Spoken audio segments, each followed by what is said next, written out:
அதுக்குள்ள நீங்க விசாரிச்சு அதை தாக்கல் செய்யணும். 3 நாள்ல முடிக்கணுங்கிற அந்த அவசரம், அந்த வேகம் காட்ட வேண்டிய தேவை என்ன இருக்கு? சரி, நான் ஒசூர்ல இருக்கிறேன்னு தெரியுது இல்ல, உங்க காவல்துறை தான் நிக்குது. தினம் இதே மாதிரி ஊடகத்தை சந்திச்சுட்டு இருக்கேன். ஒசூர்ல இருக்கிறேன்னு என்ன ஒவ்வொரு நகரமும் உங்களுக்கு தெரியும். அப்ப நீங்க இங்கிருந்து பெங்களூர்ல போய் அவங்க வீட்டுல போய் அந்த அம்மா வீட்டுல போய் விசாரிச்சுக்கிட்டு வர நீங்க என்னை காவல் நிலையத்துக்கு வாங்குறீங்க. நீங்க இங்க விசாரிக்கலாம், இல்ல நான் வந்தவொன்னு விசாரிக்கலாம், ஓடி போறது இல்ல. அப்படி இருக்கும்போது அவசரமா நீங்க என் வீட்டுக்கு வர்றதுக்கு முன்னாடியே ஊடகம் நிக்குது, எல்லா தொலைக்காட்சியும் நிக்குது. நீங்க ஒட்டிட்டீங்க. வழக்கு சம்பந்தப்பட்ட காவல்துறை வளசரவாக்கம் காவல்துறை அது ஒட்டிடுது. ஒட்டினதை கூட உங்க வேலை முடிஞ்சிருது. இப்ப நீங்க எது கதவுல ஒட்டிட்டு போறீங்க? வீட்டுல நிறைய பேர் இருக்காங்க, என் மனைவி இருக்காங்க, அவங்க கிட்ட கூப்பிட்டு கொடுத்துருக்கல. ஏன்னா அழைப்பானை வாங்கும்போது கையெழுத்தணும். நீங்க ஒட்டிட்டு போனா நான் கையெழுத்து இடல. அப்ப அது தேவையில்லைன்னா அவங்க கிட்ட கொடுத்துட்டு போயிருக்கலாம்ல. நீங்க ஒட்டினீங்கன்னா இப்ப எனக்கு பதிலாக கதவு உங்களுக்கு விளக்கம் தருமா? எப்படி நீ கதவுல ஒட்டிட்டு போறது நோக்கம் என்ன?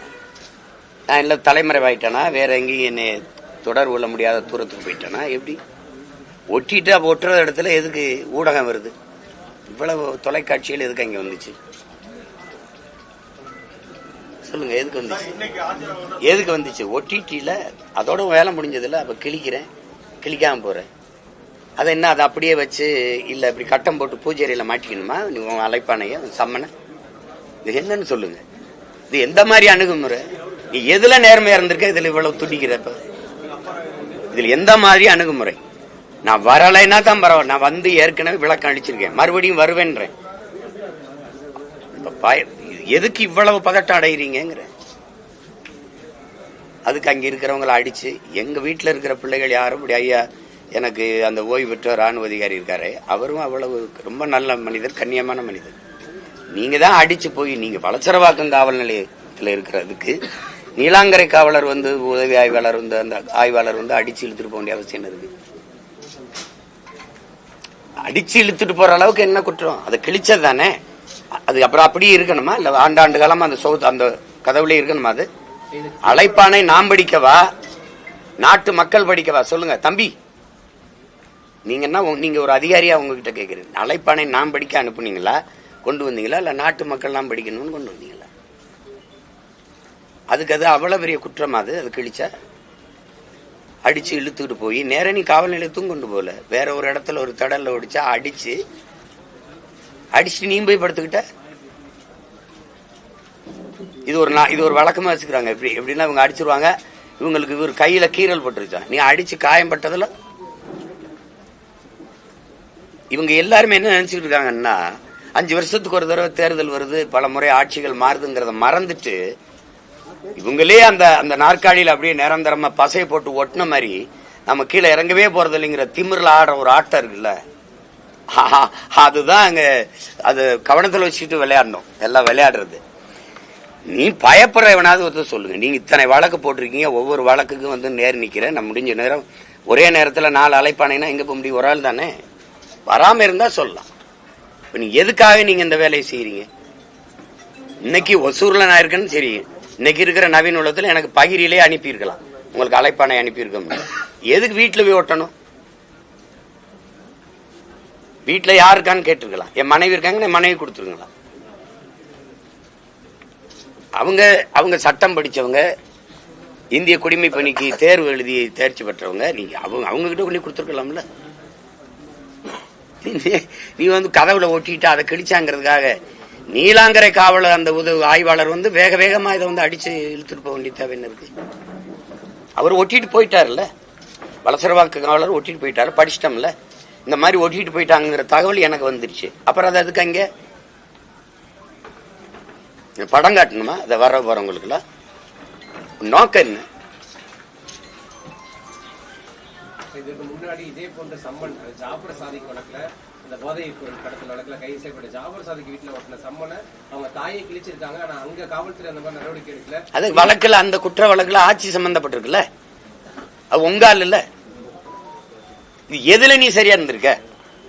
இந்த இதுல உடனே அதை விசாரிச்ச நீதியை நிலைநாட்ட துடிக்கிறேன். நீ பல்கலைக்கழக வளாகத்தில் நடந்த தங்கச்சிக்கு நடந்த கொடுமைக்கு என்ன விசாரிச்ச? பொள்ளாச்சியில் நடந்த அந்த கூட்டு பாலியல் வன்கொடுமைக்கு என்ன விசாரிச்ச? இது என்ன இது பாலியல் வழக்குன்னு யாரு முதல்ல அந்த பொம்பளை யாரு சொல்லிட்டா அது குற்றமாயிருமா? 1000 பேர் 1000 சொல்ல விசாரிக்கணும்ல. விசாரிக்காம நீ உறுதி பண்ணிட்டு போயிட்டு இருந்தீன்னு என்ன அர்த்தம்? என்னமோ வயசுக்கு வந்தோன்னா குச்சில் இருந்த புள்ள தூக்கிட்டு போய் அப்படி சோளக்காட்டுல வச்சு குண்டு கட்டா கற்பழிச்சு விட்ட மாதிரி கதறிட்டு இருக்கு எல்லாரும். என்ன உங்க மனநிலை என்ன? இதே சீமான்யா ஒரு சாதாரண இயக்குனர், அவருக்கு ஒன்னும் மதிப்பு இல்ல, படங்களும் இல்ல, வீட்டுல இருக்கிறேன், இந்த மாதிரி வழக்க நீ எடுத்து பேசுவியா? நீ ஒரு முழு அதிகாரம் சேர்ந்து இதுக்கு சுத்திரிய. ஏன்னா என்னை பார்த்து நீ நடுங்கிட்ட, என்னை சமாளிக்க முடியல, என்ன செய்யறது தெரியல, நான் எடுத்து வைக்கிற கருத்துக்கு அரசியலுக்கு என்னோட மோதி ஜெயிக்க முடியல. அப்பப்ப ஒரு பொம்பளை கொண்டாந்து முன்னாடி நிறுத்துற தானே. வேற என்ன காரணம் சொல்லு? என்ன இதுல நடக்குது சொல்லு? என்னமோ அப்படியே கல்லூரியில படிச்சிருக்க பிள்ளைய நான் விருப்பமே இல்லாம கடத்திட்டு போய் கற்பழிச்சு விட்ட மாதிரி. என்னங்கடா உங்க நாடகம்? என்ன பண்ணி என்ன விளையாட்டு பண்றீங்க நாட்டுல? இதெல்லாம் என்ன கேக்குறது? எதுக்கு பெரியார பத்தி பேசிட்டு இப்ப போய் எவ்வளவோ மக்கள் பிரச்சனை இருக்கு மகாராசா, எவ்வளவோ மக்கள் பிரச்சனை இருக்கு, அதெல்லாம் பேசல. எவ்வளவு திமிரோட இருக்க பாரு. என்னை நீ சமாளிக்க முடியல, என்னை எதிர்த்து நின்று அரசியல் செய்ய முடியல. இவ்வளவு அதிகாரம், படை பலம், ஓட்டுக்கு காசு கொடுக்காம 10,000 ஓட்டு ஒரு தொகுதிக்கு வாங்க முடியுமா? எதுக்கு பெரிய கட்சி? உண்மையிலே பெரிய கட்சி நான் தான். நானா நீங்களானா நான் தான் பெரிய தலைவன். ₹1 காசு இல்ல, ஒரு பிள்ளைகளுக்கும் பின்புலம் இல்ல, எளிய பிள்ளைகள் நாங்க. ஒரு தொகுதிக்கு 20,000, 15,000, 28,000, 22,000 இப்படி வாக்க வாங்கி வச்சிருக்கோம். நீங்க நின்னு பாருங்க தனியா. 234 வேட்பாளர் போடுங்க பாப்போம். திமுக போடுங்க, இந்தியாவின் நம்பர் 1 முதல்வர் போடுங்க. 234 போடணும். ஆனால் தனியா போடணும். மனச்சான்றுக்கு விரோதம்னா ₹1 நேர்மையாளர்கள் மாறி மாறி ஆட்சி செஞ்சிருக்கேன் உங்க அப்பா காலத்துல இருந்து. நீங்க உண்மையிலேயே மனச்சான்றுக்கு விரோதம் இல்லாம இந்த மண்ணுக்கு மக்களுக்கு நல்லது செஞ்சது உண்மையானால், சத்தியமானால் அதையே சொல்லி வாக்குக்கு காசு கொடுக்காம வாக்கு வாங்கி காட்டணும். என்னைய தாண்டி காட்டணும். இந்த எளிய மகனை நீ வென்று காட்டணும். நீங்களும் 234, நானும் 234, 26 தேர்தல கூட்டணி எதுவும் கூடாது. உன் கருப்பு சிவப்பு கொடி என் தலைவன் ஏந்தி, என் பாட்டன் சோழன் ஏந்திய புலிக்கொடி. நான் சண்டை போடுவோம். திராவிடரா தமிழரா போடுவோம். கருணாநிதி மகனா, பிரபாகரன் மகனா மோதுவன் களத்துல 2 பேர். மத்த கட்சிகள் இருக்கட்டும், நம்ம 2 பேருக்கும் போட்டி நின்றுவோம். ஆனா வாக்கு காசு கொடுக்காது. நான் ஆட்சிக்கு வரல, எனக்கு சாதனைன்னு ஒன்னும் சொல்லிக்கிறல, நான் வந்தா செய்வேன் தான் என் மக்கள்கிட்ட சொல்ல முடியுது. நீங்க வந்திருக்கீங்க, செஞ்சிருக்கீங்கல்ல, சொல்லி கேளுங்க. உங்களை மாதிரி உங்க அப்பா முதலமைச்சர் அப்படி நான் வந்தவன் இல்ல, சாதாரண விவசாயி மகன். எனக்கு ஒண்ணும் கிடையாது. மக்களிடம் இருந்து மக்களின் துயர துன்பங்களை சுமந்து மக்களுக்காக வந்த மகன். என்னைய சமாளிக்க முடியல, ஒண்ணுமே பண்ண முடியாது. நீங்க எத்தனை வழக்கு, எவ்வளவு அழுத்தம் கொடுத்தாலும் அஞ்சுற ஆள் கிடையாது, பயப்படுற ஆள் கிடையாது. இந்த சும்மா குண்டு வீசுறது, பெட்ரோல் குண்டு, நிஜ குண்டு வீசும்போது ஊடறுத்து போய் என் தலைவனை சந்திச்சு வந்தவன் நான். எனக்கிட்ட வந்து பூச்சாண்டி எல்லாம் விட்டுறணும். வருவேன்னா வருவேன், 11 மணிக்கு வந்தேன் முடியாது, நான் நினைக்கும் போதுதான் வருவேன். என்ன அப்படி எந்த இடத்துல நேர்மையா நின்று நீங்க எல்லாம் விசாரிச்சு முடிச்சிருக்கீங்க? தம்பி ஆங்ஸ்டாம் கொலையில எத்தனை மாதமா விசாரிக்கிற? 3 பேரை சுட்டா ஏன் சுட்டான்னு கேட்டா விளக்கு இருக்கா? கொலை செஞ்சவன கைது பண்ணி வண்டியில ஏத்தியதே இருக்கு இல்ல, ஏன் செஞ்சான், யார் சொல்லி செஞ்சான்னு ஏன் அவனுடைய வாக்குமூலம் வெளியில வரல? ஏன் வரல? ஞானசேகரன் ஒரே ஆள் தான் அந்த பாலியல் அந்த குற்றச்செயலில் ஈடுபட்டாரா? அப்ப அந்த சாருக்கு, அந்த சார் அப்படிங்கிறது எந்த சார்? அப்போ உங்களுக்கு தேவைன்னா ஒண்ணு செய்வீங்க